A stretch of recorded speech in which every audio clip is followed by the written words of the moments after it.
Hello guys, I'm Riza at nag-workout dito sa Lebanon and isi-share ko lang pala sa inyo kung ano yung experience ko about sa card reading ko.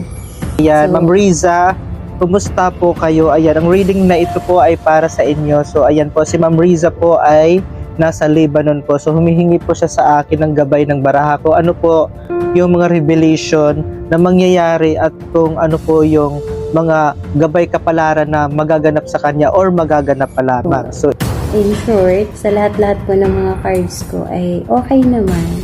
But may iba doon na kinakailangan mag-a-aware ako sa sarili. Bakit ako nagpapa-card reading? Dahil gusto ko lang ma-aware at magabayan yung sarili ko. Kasi wala namang mawawala sa akin kung magpaparila ako ng cards. So,